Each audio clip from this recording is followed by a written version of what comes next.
Tennessee. We think of Nashville, Tennessee. We think of the Grand Ole Opry. We might be thinking about the Titans football. But what we really are thinking about is Tennessee whiskey. Chris Stapleton has a great song, Tennessee whiskey. And boy, do we have an expert on Tennessee whiskey. We have a man who helped get the laws changed. So now we have artisan Tennessee whiskey. So welcome. Hey, I'm Becky Meagher. Welcome to Transitions, Body, Mind, Spirit. Transitions. We all have many transitions in our life, and I use the metaphor of triathlons. First, you jump in the river and you swim. And next thing, you get to the transition area, and then you get on your bicycle. And then you finish biking, and then you run. So what a great metaphor that is. We have so many different areas of our life that have changed from one to another. And our entrepreneurial, amazing man guest, and this is the second show, by the way, you got to see the first, is Jim Massey. Jim Massey, thank you for being here. And thanks for having me. I appreciate yes. having me on the show. So we are so excited about knowing about Tennessee whiskey, and you actually have a whiskey that you make. And we just briefly tell us how, first of all, in Tennessee, there wasn't small batch Tennessee. There was like 2 or 3, that was it, and you helped change the laws. That's right. That's right. There were Johnny and George. I mean, not Johnny and George. There were Jack and George. Johnny owns George. So Johnny Walker. Johnny Walker. Scotch. It was Diageo's big brand. They own George Dickel. And then Jack Daniels is obviously owned by Brown-Forman. So the big companies, Diageo, multinational company, London Stock Exchange company, big companies that control the production of whiskey in Tennessee, or the main that had the license for manufacturing. But to their credit, before we got the laws changed, I certainly knew to go and contact their lobbyists there and said, hey, just like in craft beer, these craft beer brands, they're growing and they're like farm league, think of minor league baseball for the major leagues.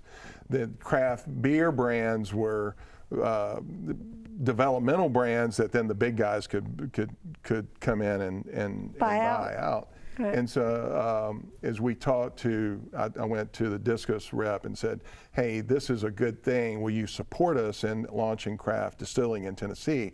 And so they did. So that was really nice that they said, hey, thumbs up. We would like to see craft distilleries happen in Tennessee.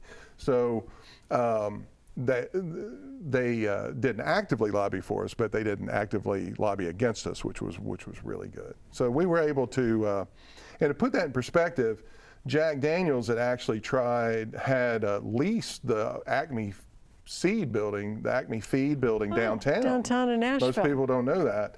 For a couple of years, trying to get the laws changed a few years earlier, back in 2005, 2006, so that they could put a small distillery there. And that law never got out of committee, and they had a ton of they had the best lawyers in the state down there trying to help them get it through. So when I went down to the legislature after some not going at it from me being a big guy opening another distillery downtown, but coming to them as, hey, this is an opportunity for farmers, for Tennessee agriculture. Yeah. This is where the real opportunity is for Tennessee agriculture to be featured, because whiskey throughout history has been about good farming. There was no refrigeration for centuries, right? And the way to preserve your grain was to ferment it. And then distill it. So actually, if you think of technology, distilling as was one of the oldest industries in the world. So it's not a new industry, but the craft is new to the state because it had been controlled by not controlled, but it had been just relegated to 2 big brands primarily at the time. Which doesn't seem very fair. Well, it's not a thing of fairness. It was, you got to remember that, like in the previous episode, I talked about in the 60s and 70s and 80s, the American whiskey distillers were going out of business. And then you had the mix of concern about alcohol consumption. There were people that were kind of anti-alcohol. There were, famously, Jack Daniels is in a dry county. You can't even get a liquor by the drink at the time. You couldn't. But they certainly, the area certainly supports the distillery because it employs a lot of people. And then the spent grain goes to feed a lot of the cattle that people raise in the area and stuff. So there are some agricultural influences from it, but the grain that was used for making the Tennessee whiskey was not, those guys were locked in to, what they deliver, right? And you think about the New Coke phenomenon. Remember when they came out with New Coke versus Old Coke, and just really was just a flop, right? It was terrible. So those guys learned, they weren't going to turn around and change their formula. They make one thing and they do it really well. To me, there was this huge opportunity for farmers, and you look at specialty grains, and something I didn't get into earlier. I grew up, and my grandmother loved what she called her Indian corn. She had all these varieties of heirloom corn, and some of it was black and different color and multicolored. We had red corn and red Tennessee red cob and just all sorts of these different corns. Oh, so at the point when we cooked the corn, I was like, sometimes I'd be embarrassed, and it's like, Mom, do we have to have this? My friends are not going to understand this weird corn that we have. But what I knew is that the flavor of those corns was very intense and very different. And I was blessed, cursed or blessed with a very sensitive palate. And so I think it's blessed. It can, and so I recognize that. And when we talked about distilling, I thought, when we looked at the opportunities for distilling, I realized with the heirloom grains that are available, we could literally make, hundreds of different whiskeys in Tennessee alone that would not be the same style. What I realized after I learned more and got to study with some of the great distillers in the world, Hubert Germain Robin is a fellow out of Northern California who makes the highest rated aged spirit in the world, his Germain Robin brandy. And just looking at the congeners, the taste factors that come through he's doing grapes, but looking at those aspects of grain, I knew that there were real opportunities to make different whiskeys, even with one mash, but even with one type of grain, just varying the yeast and the different levels of the grain that you use and how you distill it, you can make a dozen different styles. So if we take, we have, 20 different heirloom corns times, and a dozen different ways to make it. Well, right there, you got 200 different whiskeys. So easily. The corn itself will make the whiskey taste different if it's a different kind of corn? So, yes. And that was where most American whiskey had always talked about just whether it was rye or wheat, not what type of rye, not what type of wheat, not where it was grown. And bringing that dialogue back to the terroir, T-R-R-O-I, which are a French term meaning the earth, meaning the dirt. Meaning the dirt will give flavor to the grape or to what you're growing. To the grain. Yes. Yeah. Okay. And actually, the University of Texas, because some good friends down in Texas are using heirloom grains in Texas. Chip Tate, who started Balcones and now has his own distillery, and Dan Garrison, Garrison Brothers. These guys are all contemporaries and friends of mine. And the University of Texas did a study: is there terroir? Can there be terroir in corn? Can you tell where that corn was grown? And I was like, well, of course you can. When you think of the great whiskeys in the world, the most expensive if you judge a whiskey by how much somebody's willing to pay for it, or how it's rated, then some of the scotches are by far the most expensive in the world. But all the scotch they are talking about, you know, where their grain's grown and how it's grown, not only how it's distilled, but how it's grown. And in Japanese whiskey are some of the top whiskeys in the world too. Again, talking about the ethic of the grain and what the grain comes to. Now, Japanese whiskeys and Scotch are made primarily with barley. The type of barley they use doesn't necessarily grow well in Tennessee. There are some varieties that are now growing in Tennessee, but what we do grow very well in Tennessee is corn, right, Okay. and rye and wheat, right, and so we have those opportunities to really expand the flavor profile of whiskeys across the board. So I want to get your whiskey that we're displaying here, and then you actually got an award for it. And tell us about this award, and tell us the name of your whiskeys that are available for people out there and our viewers. Tell us about it. Well, that award is the Ascot Award that Fred Minnick, who's considered one of the top critics of bourbon in the world, or of American whiskeys in the world, he last year started his inaugural Ascot Awards, and I was fortunate to win the platinum medal with Tennessee Waltz, which I was very excited to win. And that meant what? That you That's were one of the number one. Well, one of the top. I think there were how many platinum, and there was a few double platinum award winners, but just a couple, and then maybe 5 or 6. Platinum, so one of the top 10 bourbons. That's quite a feather in your cap. That's exciting. Yeah. Well, and I've had Cigar and Spirits, Masters of Malt, international magazines interviewed me, Malt Magazine. Wow. Up Rocks has listed me as an essential Tennessee whiskey, which is an online. Nice. I've gotten, I think I said Cigar and Spirits, USA Spirits Ratings, which is one of the more credible.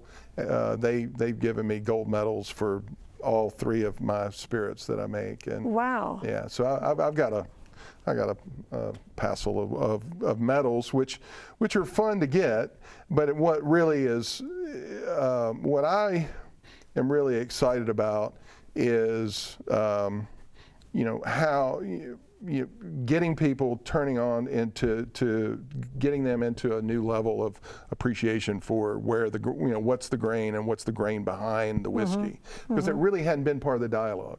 No, nobody talks about that. So, for instance, the name Tennessee Waltz came to me because I've actually blend 2 mash bills, and my primary mash bill that I distill from is my number 1 mash. I was using a corn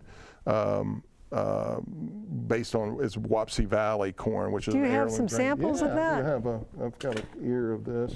And this is heirloom corn, meaning it hasn't been chemically redone. Yeah, it's got a little bit of a red cob, and it's a yellow corn.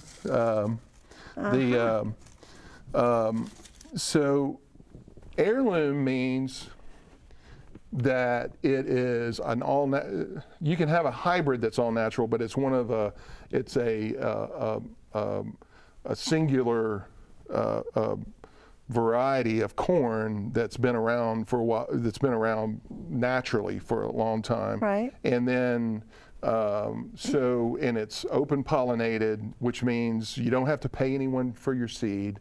You don't have to, nobody has a patent on that. When you grow it, you can harvest your own seed and you plant it yourself. Now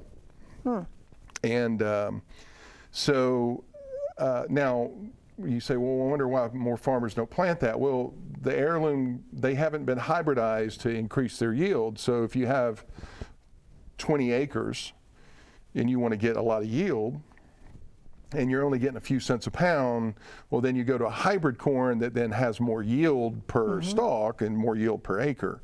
So your heirloom grain, we're lucky to get about half the yield. But I'm not worried about yield for whiskey. I mean, I should be the accountants would tell me to be. What I'm worried about with whiskey is I want to make the best whiskey in the world. You want the taste to be good. I want the taste the best. So while I may only get half the yield per acre, I get way more flavor per acre, and that's in the grain. I may have mentioned to you before. I was fortunate. The Cornelius Vanderbilt chair of research is a good friend of mine, at a neighbor of one of our production guys, Nathan Phillips, Lawrence Zwiebel. And he, a fellow he studied with, was a Nobel Prize winner and had come to town to visit, and came over with Larry and a couple of other scientists and spent the day with me, or the afternoon with me, distilling. So here I am, I'm a country boy, and I'm sitting here giving a lecture to some of the smartest men in the world. And I'm like going, okay, guys, and I finally said, guys, I feel a little awkward, because I know that when I make assumptions about what I'm doing and talking about it, like for instance, that the heirloom corn has more flavor, you guys may be you may know way more than me. I'm only talking about what I know from my palate. Right. And they said, well, Jim, actually, that something that's been hybridized, an heirloom grain might have literally hundreds more flavor compounds. It's not going to have the yield, but it could have hundreds of more flavor compounds. Wow, you're right then. Yeah, and so it's nice to be validated. But I mean, I wouldn't have changed it if they told me I wasn't right, because I trust my palate when we're making it. Wow. So, so we do a dance, and so I thought about what's a good name for, what's a Tennessee dance? I was like, well, immediately it's like, well, the Tennessee Waltz. I'm like, oh, well, that's what I'll just call it Tennessee Waltz, because it's a dance of two. So you've won prizes for Tennessee Waltz, and then describe. Well, you have a special maple charcoal. That's right. Don't you have samples of that? Here, for you. You can open that up and take a smell. That's my proprietary maple charcoal. Oh yeah! Oh, God, that smells great. Isn't that good? Yeah. How do you make this? Well, that's interesting. Wow. So when I did my first distillations, and here's what's funny. I never had 1 ounce of doubt. I'm like, look, if I'm using heirloom grain, I am going to make a great spirit. Now, again, I've gone out and we did workshops with Lance Winters, who's one of the pioneers in the craft movement out of San Francisco, worked with Hubert Germain Robin and Lincoln Henderson, and Wes Henderson, his son, is one of my good friends, and Lincoln's passed away, rest his soul. Dave Pickerel, who's also great. So anyway, all these guys are worked around and done workshops with some of the great distillers in the world. I had that first distillation coming over of my heirloom grain. I'm like, oh wait, what if it isn't? And I was like, what if it doesn't matter? And when I got to that point where we made the cut to get into the heart of the whiskey, I'm like, oh, okay, no, this is great. And it was different. I could tell it was exceptional. So I was real excited about that. And so I had that initial, they call that the white dog, the heart of your whiskey, the hearts. The white dog? They call it a white dog. Okay. The white dog that you have, because all whiskey, when it's distilled, it doesn't come out colored, it comes out clean or clear.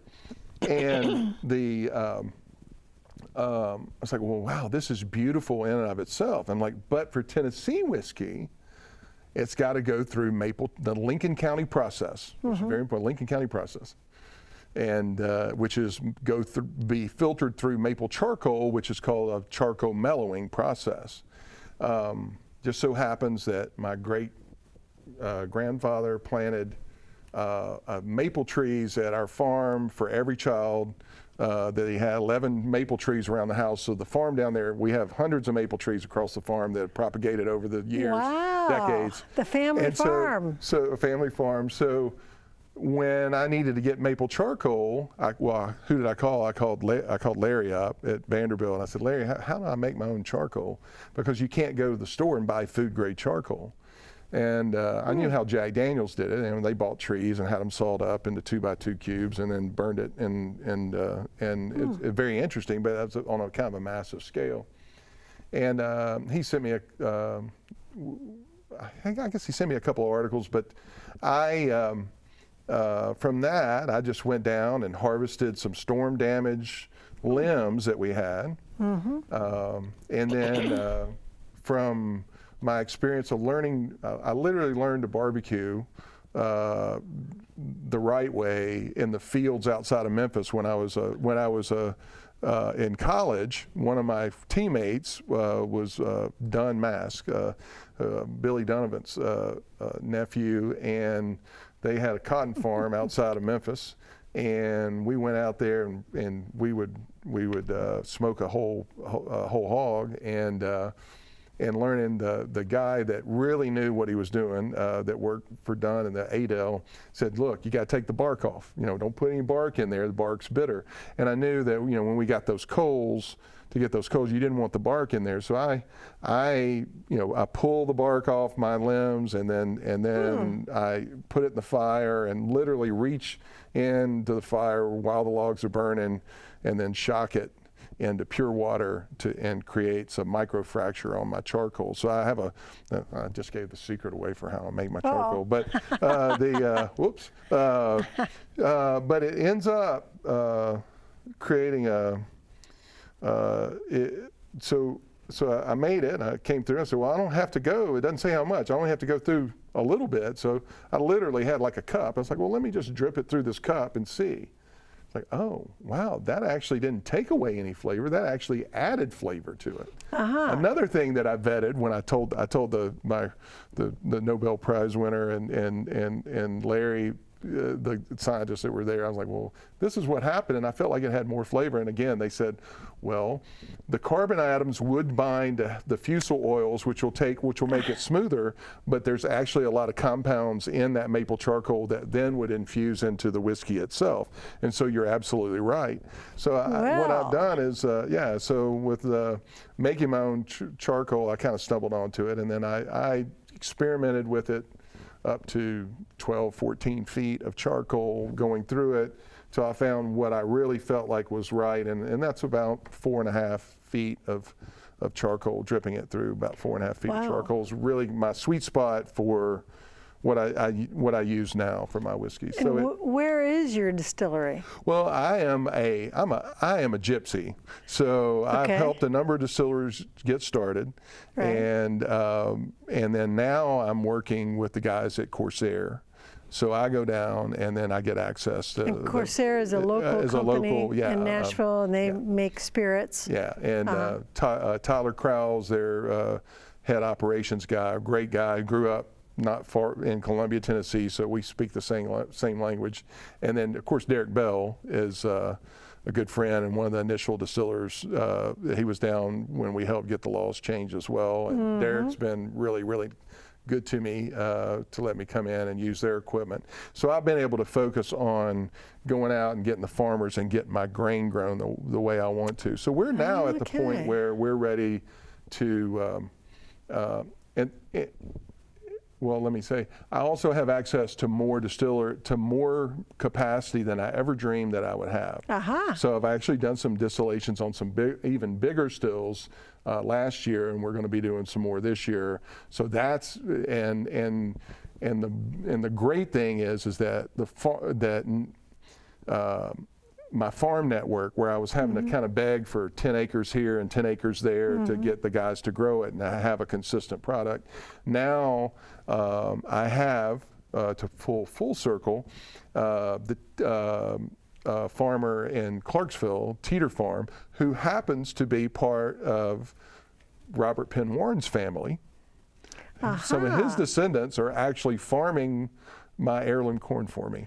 And Robert Penn Warren being probably the most famous fugitives of the Fugitive Poets. Which is Fugitive Poets, and tell the audience who the Fugitive Poets were. So Fugitive Poets were a group out of Vanderbilt that were young men, and later Laura Riding, a female, was a part of that as well, which was unheard of in the 20s, right? For a female to be part of a men's group. These young men who all came from rural Tennessee, and this is in the height of the industrial boom was happening, and they warned against gross industrialization, the dehumanization of consumerism back in the early 20s.